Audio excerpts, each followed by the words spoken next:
Hello students, तो आज का ये वीडियो उन सारे स्टूडेंट्स के लिए है जिन्होंने अभी तक सीएमए इंटर ग्रुप 2 की पढ़ाई या तो स्टार्ट बिल्कुल भी नहीं करी है या फिर स्टार्ट तो कर दी है लेकिन उनको बहुत ज़्यादा कंफ्यूजन हो रहा है कि आखिरकार कैसे हम अपने सीएमए इंटर ग्रुप 2 की तैयारी स्टार्ट करें या कैसे उसे कंटिन्यू करें। तो चलिए आज की इस वीडियो में डिटेल में हम जानेंगे कि how to study CMA inter group 2।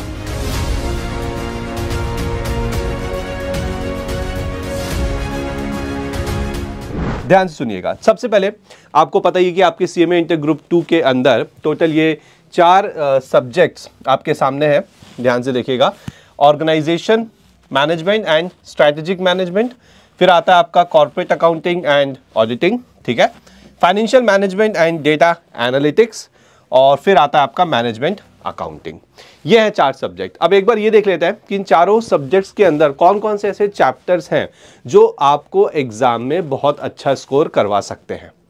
फिर हम लास्ट में सबसे इंपॉर्टेंट चीज पे बात करेंगे, तो वीडियो पे पूरे लास्ट तक बने रहिएगा, अदरवाइज आप मिस कर देंगे। ध्यान से सुनिए मेरी बात। अब देखिए, ये आपका ऑर्गेनाइजेशन एंड स्ट्रैटेजिक मैनेजमेंट। ना ऑर्गेनाइजेशन स्ट्रैटेजिक मैनेजमेंट के अंदर ऑर्गेनाइजेशन मैनेजमेंट 60% है, स्ट्रैटेजिक मैनेजमेंट आपका 40% है, ठीक है। नाउ ओएम यानी कि ऑर्गेनाइजेशन मैनेजमेंट के अंदर प्रोडक्शन प्लानिंग एंड कंट्रोल, ये 20% की क्या रखता है वेटेज एग्जाम में, और प्रोजेक्ट मैनेजमेंट जो चैप्टर है वो 15% की वेटेज रखता है। तो 35% तो यहाँ से हो गया आपका कवर, और जो एसएम है यानी कि स्ट्रैटेजिक मैनेजमेंट का पार्ट है इस सब्जेक्ट के अंदर, ठीक है, वो आपको पूरा पढ़ना है फुल। आगे बात समझ में, 40% ये, तो टोटल 35% यहाँ, 40 यहाँ, 75% आपको कवर करना है जब आप first time organisation and strategic management पढ़ेंगे।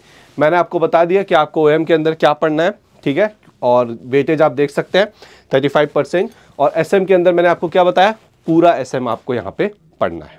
चलिए अगले सब्जेक्ट की तरफ जाते हैं, कॉर्पोरेट अकाउंटिंग एंड ऑडिटिंग। ना कॉर्पोरेट अकाउंटिंग इसमें है 50% वेटेज और ऑडिटिंग का भी है 50%, यानी कि 100 मार्क्स का पेपर होगा, 50 कॉर्पोरेट अकाउंटिंग और 50 आपका ऑडिटिंग। ना कॉर्पोरेट अकाउंटिंग के अंदर आपका शेयर्स एंड डिबेंचर्स जो चैप्टर्स है वो 10% की वेटेज रखता है, ये आपको करना है। Cash flow statement, financial statements कैसे बनते हैं, और एएस यानी कि अकाउंटिंग स्टैंडर्ड्स, तो आप देख सकते हैं सभी का वेटेज 10% है एग्जाम में, टोटल 40% की वेटेज ये हो गई। और ऑडिटिंग के अंदर आप एक टॉपिक देखेंगे, provision relating to auditing under companies act, ये है 30%। तो अगर आप सिर्फ ये बताए हुए टॉपिक मेरे यहाँ पे 40% और ये 30% कर लेते हैं तो 70% की आपकी यहाँ पे कवरेज हो जाती है। चलिए आगे बढ़ते हैं इसके बाद अगले सब्जेक्ट की तरफ, जो कि आपका financial management and business data analytics. ध्यान समझिएगा, इसके अंदर एफएम यानी कि फाइनेंशियल मैनेजमेंट का कवरेज 80% है, तो बताने की जरूरत नहीं है कि बहुत ज़्यादा इंपॉर्टेंट है ना।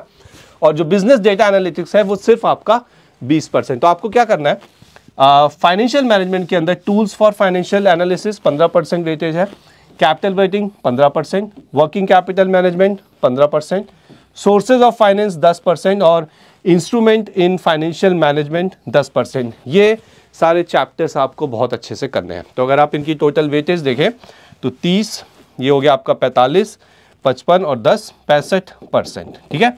और जो बिजनेस डेटा एनालिटिक्स नाम का सब्जेक्ट है उसके अंदर आप देखेंगे 4 टॉपिक मिलेंगे, आप कोई भी 2 टॉपिक कर सकते हैं, कोई भी 2, 1 और 3, 2 और 4, what ever combination you want, आप वो 2 टॉपिक कर सकते हैं जो आपको 10% की वेटेज देंगे।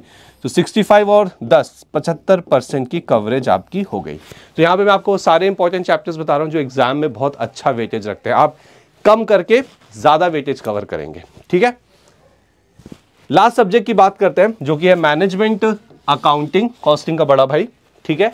अब यहाँ पे आप करेंगे activity based costing, marginal costing. Marginal costing देखिए 30% की वेटेज रखता है, तो इसको अच्छे से करना है बहुत डिटेल में। स्टैंडर्ड कॉस्टिंग 15% और बजटिंग 15%। तो इस प्रकार से जो आपका टोटल बैठेगा 40 और 30, ये हो गया आपका 70%। तो मैंने आपको चारों सब्जेक्ट के अंदर वो इंपॉर्टेंट टॉपिक्स बता दिए हैं। तो जब भी आप इन सब्जेक्ट्स को उठाओगे, पढ़ोगे या पढ़ रहे हो व्हाटएवर, ठीक है, आपको इन चैप्टर्स को सबसे पहले करना है।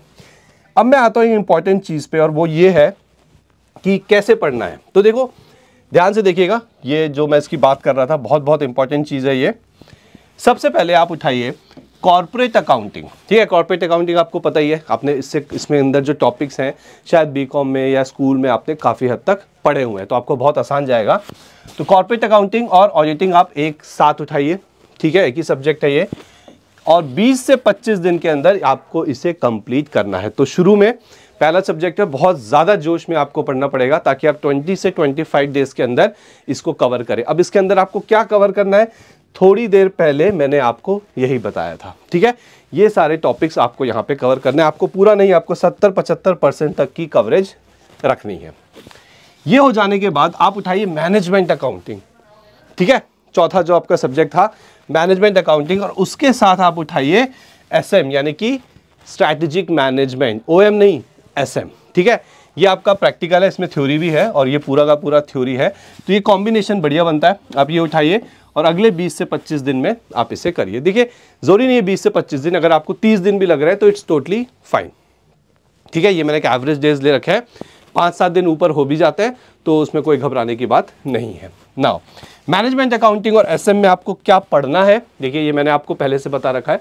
स्ट्रैटेजिक मैनेजमेंट मैंने आपसे कहा है फुल पढ़ना है, और जो मैनेजमेंट अकाउंटिंग था आपका उसके अंदर मैंने आपको इन चैप्टर्स के नाम बताए थे। आइए इसके बाद अगर हम आगे देखें तो ये होने के बाद आप आइए फाइनेंशियल मैनेजमेंट में, और उसके साथ कॉम्बिनेशन रखिए आप अपना किसका, ऑर्गेनाइजेशन मैनेजमेंट OM, ठीक है। यहाँ भी आप 20 से 25 दिन लगाइए और वही सारे टॉपिक्स करना जो मैंने आपको थोड़ी देर पहले समझाए थे।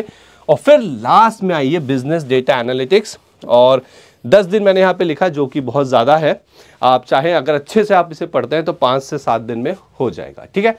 तो इस सीक्वेंस में आपको अपने ग्रुप 2 की स्टडीज़ करनी है, ओके। ये रही सीक्वेंस आपके सामने। अब ध्यान से देखो, अगर आप ऐसा करते हो तो कितने दिन में आपका 70 से 80% तक का सिलेबस हो जाएगा पूरा। गिन लीजिए, अगर मैं मैक्सिमम डेज भी लूँ 25, 25, 50, 75 और 10, 85 डेज। 85 डेज में 3 महीने से भी कम समय में आप अपना 70 से 80% तक का सिलेबस खत्म कर सकते हैं। बट सर बात यह है कि उसके बाद क्या करेंगे।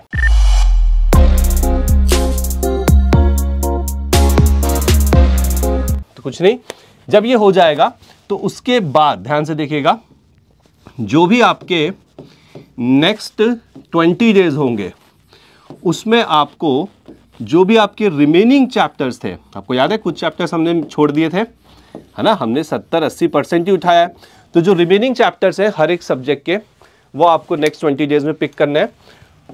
उसके बाद जो अगले 20 डेज होंगे, ठीक है, उसमें आपको सिर्फ और सिर्फ क्या करना है, एक डिटेल्ड रिवीजन, और अगले 10 दिन में, ठीक है, आपको करने हैं mock test papers. Very very important, mock test paper बहुत सारे स्टूडेंट ये नहीं करते हैं, बहुत इंपॉर्टेंट है, ठीक है। तो देखिए पहले ऑलमोस्ट 85 डेज में आपने अपना 70-80% सिलेबस कर लिया, बाकी अगले 20 दिन में कर लिया आपने, तो ये हो गया आपका 105 दिन और 30 135 डेज, मोटा मोटा 4 महीने, 4.25 महीने में आपने अपना पूरा सिलेबस भी कर लिया, आपने उसको रिवाइज भी कर लिया और आपने उसके मॉक टेस्ट पेपर्स भी दे लिए। तो ये एक बिल्कुल बेसिक सिंपल स्ट्रैटेजी है, बहुत ज़्यादा कॉम्प्लिकेट नहीं करना है आपको इसको, ठीक है। तो आप इस स्ट्रैटेजी के हिसाब से चलिए, और ये जो मैंने आपको सीक्वेंस बताई हैं सब्जेक्ट्स की, इनको करिए और अपने एग्जाम की तैयारी करिए। आई होप ये आपको क्लियर हो चुका होगा। अगर आप ये चाहते हैं कि CMA इंटर का जो ग्रुप 1 है उसकी भी एक स्ट्रैटेजी हो, तो वो मैं ऑलरेडी रिकॉर्ड कर चुका हूँ, जिसका लिंक आपको नीचे डिस्क्रिप्शन पे मिलेगा, ओके। सो आई होप आपको क्लैरिटी आई होगी। सो स्ट्रैटेजी के साथ पढ़िए और एग्जाम में अच्छा करके आइए, okay. Thank you very much.